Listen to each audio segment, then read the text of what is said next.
নমস্কার বন্ধুরা, গল্পের আসর থেকে আজকে আপনাদের জন্য নিয়ে এসেছি সৈয়দ মুস্তাফা সিরাজের লেখা গল্প হরির হোটেল। আমার পরিবেশনা আপনাদের কেমন লাগলো তা কমেন্ট বক্সে কমেন্ট করে জানাবেন। আর যদি ভালো লেগে থাকে তাহলে আমার ছোট্ট চ্যানেলটিকে সাবস্ক্রাইব করে আমার পাশে থাকবেন। শুরু হচ্ছে সৈয়দ মুস্তাফা সিরাজের লেখা গল্প হরির হোটেল। স্টেশনে ট্রেন থামতে না থামতেই যাত্রীদের মধ্যে হুলস্থুল বেঁধে গিয়েছিল। ভিড়ে ঠাসা কামরা, পিছন থেকে প্রচন্ড চাপ আর গুঁতো টের পাচ্ছিল। তারপর দেখলুম কেউ কেউ আমার কাঁধের ওপর দিয়ে কসরত দেখিয়ে সামনে চলে যাচ্ছে, সেই সঙ্গে চেঁচামেচি চলছে। অবশেষে ঠেলা খেতে খেতে যখন প্ল্যাটফর্মে পড়লুম তখন আমার ওপর দিয়ে অসংখ্য জুতো পরা পা ছুটে যাচ্ছে। অনেক চেষ্টার পর উঠে দাঁড়িয়ে দেখি অন্য সব কামরা থেকেও পিলপিল করে মানুষ বেরিয়ে স্টেশনের গেটের দিকে ছুটে চলেছে। রাগ করে লাভ নেই, কার ওপরেই বা রাগ করব। নিমেষে প্ল্যাটফর্ম নির্জন নিঝুম হয়ে গেল। কাঁধের ব্যাগ আর পোশাক ঝেড়ে ঝুড়ে রুমালে মুখ মুছলুম। ট্রেনটা হুইসেল বাজিয়ে আস্তে সুস্তে চলে গেল। সেই সময় হঠাৎ মাথায় এলো ট্রেনে ডাকাতি হচ্ছিল সম্ভবত, তাই অত সব যাত্রী প্রাণ ভয়ে ট্রেন থেকে ঝাঁপিয়ে পড়ে পালিয়ে গেল। এতক্ষণে ভয় পেলুম। রাত ৮টা বাজে। প্ল্যাটফর্মে আর স্টেশন ঘরে আলো জ্বলছে, গেটে মানুষজন নেই। সেখানে গিয়ে একটু দাঁড়ালুম। ডাকাতরা ট্রেন থেকে নেমে স্টেশন ঘরে ঢুকে হামলা করছে কিনা দেখবার জন্য উকি মারলুম। না, স্টেশন ঘরে উর্দি পরা এক ভদ্রলোক চেয়ারে বসে চোখ বুজে ঝিমোচ্ছেন। তাকে বললুম, একটা কথা জিজ্ঞেস করতে পারি? তিনি চোখ না খুলেই বললেন, পারেন, তবে আপনার বরাতে হরির হোটেল আছে। অবাক হয়ে বললুম, হরির হোটেল মানে? এ তল্লাটে নতুন এসেছেন? যাবেন কোথায়? কাঞ্চনপুর। সেখানে কার বাড়ি যাবেন? একটু বিরক্ত হয়ে বললুম, সেখানে আমার বন্ধুর বাড়ি। রেলকোট পরা ভদ্রলোক এবার চোখ খুলে একটু হেসে বললেন, আপনার বন্ধু আপনাকে এখানকার হাল হদিস কিছুই জানাননি দেখছি। তা কি আর করবেন, হরির হোটেল এখন আপনার ভবিতব্য। কথা না বাড়িয়ে বললুম, গেটে টিকিট নেওয়ার লোক নেই, টিকিটটা নেবেন কি? টিকিট কেটেছেন? তা এ তল্লাটে নতুন প্যাসেঞ্জার, টিকিট কাটবেন বই কি। ইচ্ছে হলে দিন, না হলে দেবেন না। বুঝলুম এই ভদ্রলোকই স্টেশন মাস্টার। মাথায় হয়তো ছিট আছে। টিকিটটা ওর সামনে টেবিলে রেখে বললুম, আচ্ছা এবার বলুন তো, অত সব যাত্রী ট্রেন থেকে ওভাবে মরিয়া হয়ে নেমে দৌড়ে পালালো কেন? আজ যে শনিবার, তাতে ট্রেন 4 ঘন্টা লেট। বুঝলুম না। বুঝতে পারবেন, গেট পেরিয়ে নিচের চত্বরে যান। গেট পেরিয়ে গিয়ে দেখি কয়েক ধাপ সিঁড়ির নিচে একটা খোলামেলা জায়গা। এক প্রান্তে কিছু দোকানপাট। অস্পষ্ট জ্যোৎস্নায় লক্ষ্য করলুম চত্বর একেবারে জনহীন। আমার সহকর্মী ও ঘনিষ্ঠ বন্ধু নির্মল বলেছিল স্টেশন থেকে নামলেই বাস, সাইকেল রিক্সা বা এক্কা ঘোড়ার গাড়ি একটা কিছু পেয়ে যাব, কিন্তু কোথায় তারা? একটা চায়ের দোকানে আলো জ্বলছিল। সেখানে গিয়ে বেঞ্চে বসে বললুম, পরের বাস কটায় দাদা? চাওয়ালা আমার দিকে তাকিয়ে মুচকি হেসে বলল, বাবু মশাইয়ের আসা হচ্ছে কোত্থেকে? কলকাতা। ঠিক ঠিক, তা যাওয়া হবে কোথায়? কাঞ্চনপুর। পরের বাস কখন আসবে? বাবু মশাই এই রাত্রি আর বাস আসবে না, আসবে সেই ভোরবেলায়। কেননা রাত্রি তো এই স্টেশনে আর কোনো ট্রেন থামে না। সাইকেল রিক্সা বা এক্কা গাড়ি? চাওয়ালা হাসলো, আজ্ঞে না, খামোকা কেন রাত্রিবেলা ওরা আসবে? বাবু মশাই আপনি বড় ভুল করছেন। আসবার সময় দেখেননি সোনাগড় জংশনে হঠাৎ ট্রেনের কামরায় বেজার ভিড় হয়েছিল? মনে পড়ে গেল। বললুম, তুমি ঠিক বলেছ, কামরা একেবারে ফাঁকা ছিল। হঠাৎ ওই জংশনে ভিড়ের চাপে কোণঠাসা হয়ে গিয়েছিল। ব্যাপারটা হলো এই তল্লাটের অসংখ্য লোক সোনাগড়ে কলকারখানায় চাকরি করে। তারা প্রতি শনিবার বাড়ি ফেরে, রোববারটা কাটিয়ে আবার সোমবার সোনাগড় যায়। আপনি যদি ট্রেন থেকে নেমেই ওদের সঙ্গে দৌড়ে আসতেন, তাহলে হয়তো বাসে বা সাইকেল, রিক্সা নয়তো এক্কা গাড়ি ঢুকে যেতে পারতেন। হ্যাঁ, সহজে পারতেন না, একটু কসরত করতে হতো, এই যা। এবার ব্যাপারটা বুঝতে পারলুম। নির্মলের ওপর রাগ হলো। এই ব্যাপারটা আমাকে তার খুলে বলা উচিত ছিল, কিন্তু আর রাগ করে লাভ নেই। তাছাড়া নির্মলের মেয়ের অন্নপ্রাশন কাল রবিবার। আমি কবে যাব নির্দিষ্ট করে তাকে তো বলিনি, শুধু বলেছিলুম নিশ্চয় যাব, শনিবার পর্যন্ত অপেক্ষা করিস। বললুম, এক কাপ চায়ের ব্যবস্থা করা যায় না দাদা?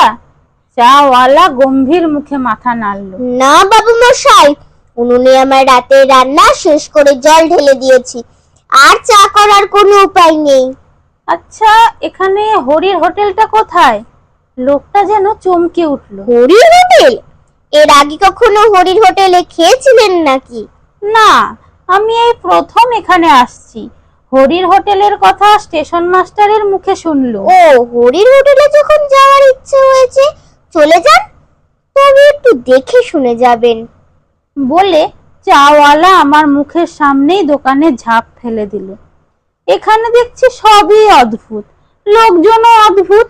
হরির হোটেলে যেতে দেখে শুনে যাব কেন? কিছু বোঝা গেল না। এতক্ষণে চাঁদ আরো উজ্জ্বল হয়েছে, সব দোকানপাট বন্ধ, শুধু শেষ দিকটাই আলো জ্বলছে। সেখানে গিয়ে দেখলুম একটা ঘর খোলা আছে। দরজার কাছে টেবিলের সামনে একজন রোগাটে গড়নের কালো রঙের লোক বসে আছে, পরনে ধুতি আর হাত কাটা ফতুয়া। ভেতরে দুসারি লম্বা বেঞ্চের সঙ্গে উঁচু ডেস্ক আটা। দেখেই বোঝা যায় এটা একটা হোটেল। এই তাহলে হরির হোটেল? লোকটি আমাকে দেখেই কেন যেন সবিনয়ে করজোড়ে নমস্কার করলো। আমিও নমস্কার করে বললুম, এটাই কি হরিবাবুর হোটেল?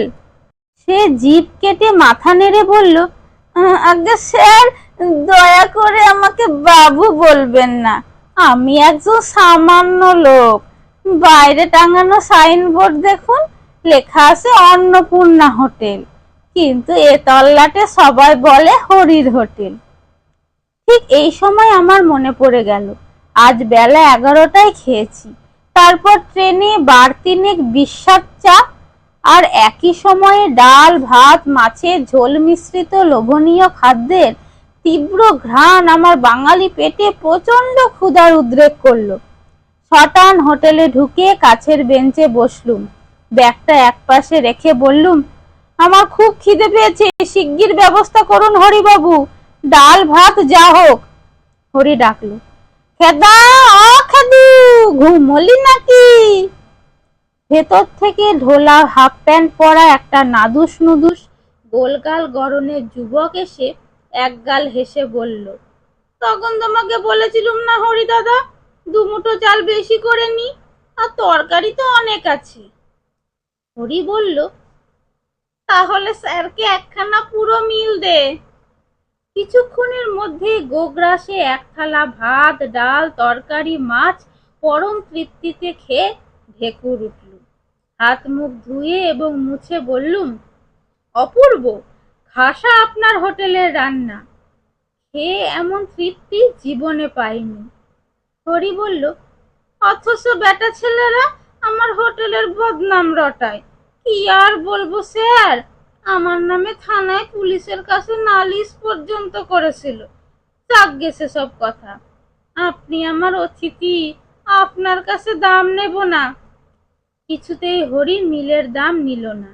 অবশেষে বললুম, ঠিক আছে, তাহলে আমাকে রাত্রে থাকার জন্য একটা ঘর ভাড়া দিন। হরি জিভ কেটে বলল, ঘর তো নেই স্যার, আমার হোটেল শুধু খাওয়ার হোটেল, এখানে থাকার ব্যবস্থা নেই। আমি আর খাদা ওপরের ঘরের আত্মীর কাটায়, নিচে কি থাকবার জো আছে? নানা উপদ্রবের চোটে অস্থির হতে হবে। কি উপদ্রব হরিবাবু? আমি এই বেঞ্চে শুয়ে রাত কাটাতে পারবো, কোনো উপদ্রব গ্রাহ্য করব না। হরি হাসলো। আপনার মাথা খারাপ, কথা বাড়িয়ে লাভ নাই। আমারও খিদে পেয়েছে। তা আপনি যাবেন কোথায়? কাঞ্চনপুর। দিব্যি জ্যোৎস্না রাত্রির, মোটে তো 3 কিলোমিটার রাস্তা। হাঁটতে হাঁটতে চলে যান, কোনো ভয় করবেন না। আমাদের এ তল্লাটে আর যা কিছু থাক, চোর ছিনতাইবাজ ডাকাত নেই। মনের আনন্দে গান গাইতে গাইতে চলে যান। অগত্যা হোটেল থেকে বেরিয়ে আসছি, হরি হঠাৎ ব্যস্তভাবে ডাকলো, স্যার শুনুন স্যার। ঘুরে দাঁড়ালুম। সে আমাকে অবাক করে 6টা অ্যান্টাসিড ট্যাবলেট আমার হাতে গুজে দিল। বললুম, অ্যান্টাসিড ট্যাবলেট কি হবে? হরি মুচকি হেসে বলল, বাইরের মানুষ, হরির হোটেলে খেয়েছেন, যদি দৈবাত অম্বল হয় টয়। আপনি আমার এ রাত্রিরের একমাত্র খদ্দের স্যার, আপনি আমার সার্টিফিকেটও বটে। বলে সে হোটেলে ফিরে গেল। আমি এতক্ষণে একটু চিন্তায় পড়লুম। খেতে তো সবই সুস্বাদু মনে হচ্ছিল, তাই খেয়েওছি প্রচুর। প্যান্টের বেল্ট ঢিলে করতে হয়েছে, কিন্তু অ্যান্টাসিড কেন?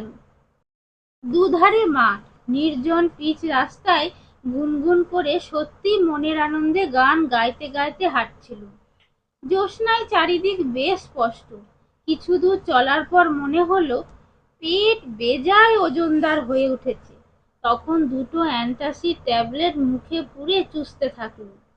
আরো কিছু দূর হাঁটার পর পেটের ওজন কমেছে মনে হলো।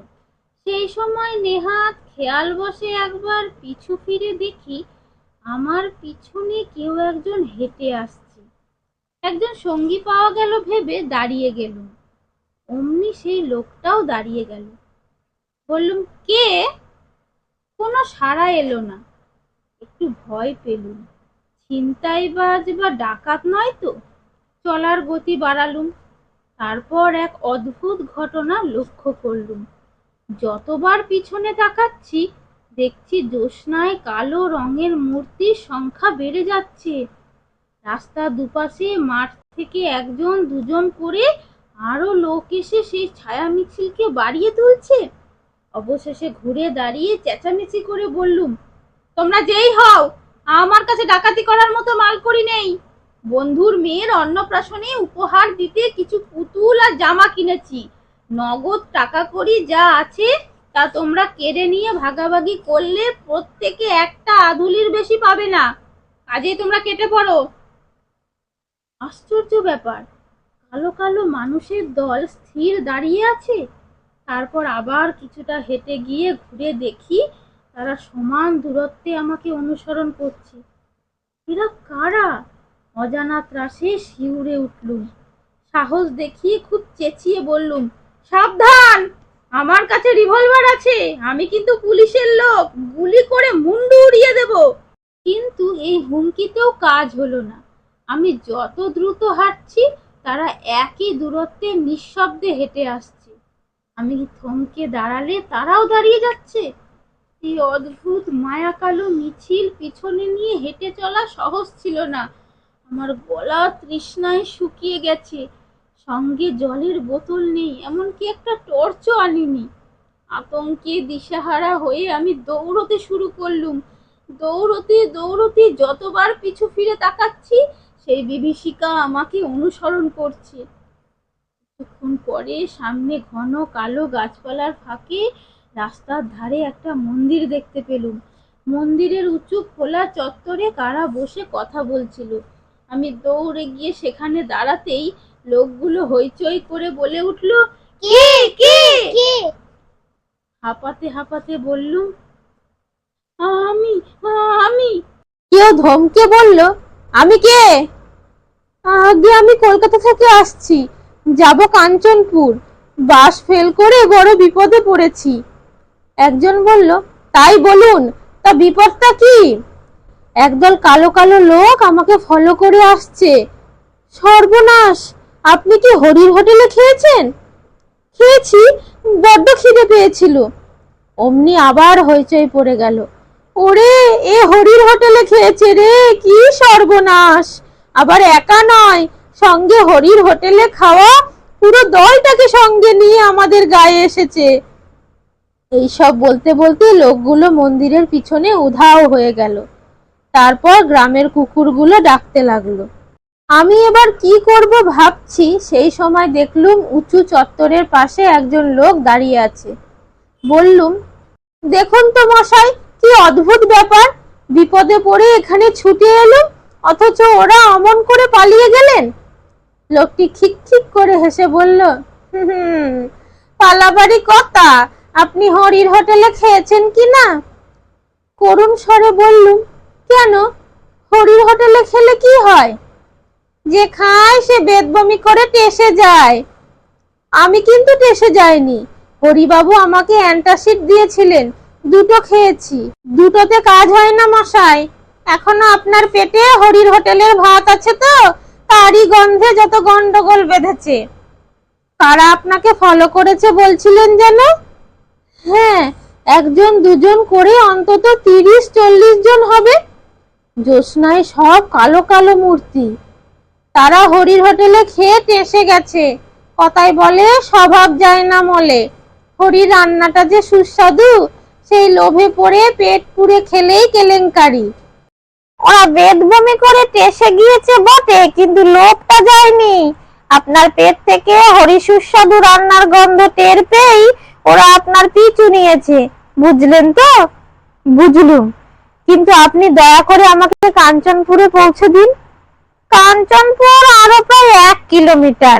সেখানে কাদের বাড়ি যাবেন? নির্মল সিংহের বাড়ি। ও, সিংহি মশাইদের বাড়ি? চলুন, আমার বাড়িও ওই গ্রামে। তবে সাবধান, আপনি আগে আগে চলুন, আমি যাব পেছনে। কেন, আমাকে কি আপনি ভয় পাচ্ছেন? কিচ্ছু বলা যায় না, হরির হোটেলে এ পর্যন্ত যারা খেয়েছে তারা সবাই টেসে গেছে। আহা, বলছি তো আমার কিছু হয়নি। লোকটি খিকখিক করে হেসে বলল, হ্যাঁ, টাটকা টেসে যাওয়া বডি তো, তাই প্রথম প্রথম কিছু টের পাওয়া যায় না, মনে হয় এই তো দিব্যি আমার বডিখানা আস্ত আছে। কিন্তু আত্মার ভ্রম, আসলে বডি কখন চিতায় পুড়ে ছাই হয়ে গেছে। কি অদ্ভুত! মোটেও না, এমন হতে পারে আপনার বডির স্মৃতি আপনাকে এখনো আস্ত রেখেছে। যাকগে, চলুন, পিছনে তাকাবেন না, আমিও তাকাবো না। কিছু দূর হেঁটে যাওয়ার পর বললুম, দেখুন, আপনার যেমন আমাকে ভয় করছে, তেমনি আমারও আপনাকে ভয় করছে। কখন পিছন থেকে আপনি কি করে বসবেন? ঘাড় মটকে দেব বলতে চান? যা অবস্থা তাতে এবার ওইটুকুই যা বাকি। বাজে কথা বলবেন না, আপনি বড় অকৃতজ্ঞ মানুষ তো। আমাকে মানুষ বললেন যখন, তখন আর আমাকে ভয় কেন? বরং আপনার ভয় পাওয়া উচিত যারা আমাকে ফলো করে আসছিল তাদের। লোকটি থমকে দাঁড়ালো। এই রে, একেবারে ভুলে গেছি, আমার জামার পাশ পকেটে টর্চ আছে, বের করা যাক। আগে আপনাকে টর্চের আলোয় দেখে নি, তারপর এখনো কেউ পিছনে ফলো করছে কিনা দেখা যাক। বলে সে টর্চ জ্বেলে আমাকে খুঁটিয়ে দেখলো। তারপর ঘুরে দাঁড়িয়ে পিছনের দিকে টর্চের আলো ফেললো। কয়েক মুহূর্তের জন্য সেই আলোয় দেখলুম এক দঙ্গল আস্ত কঙ্কাল ছিটকে দুধারে গাছপালার মধ্যে লুকিয়ে পড়ল। আর লোকটাও সেই দৃশ্য দেখে প্রচন্ড বেগে দৌড়ে কোথায় উধাও হয়ে গেল। আমার সৌভাগ্য, তার হাত থেকে জ্বলন্ত টর্চটা ছিটকে পড়েছিল। সেটা আমি কুড়িয়ে নির্ভয়ে এবার নিয়ে হেঁটে চললুম। মাঝে মাঝে পিছু ফিরে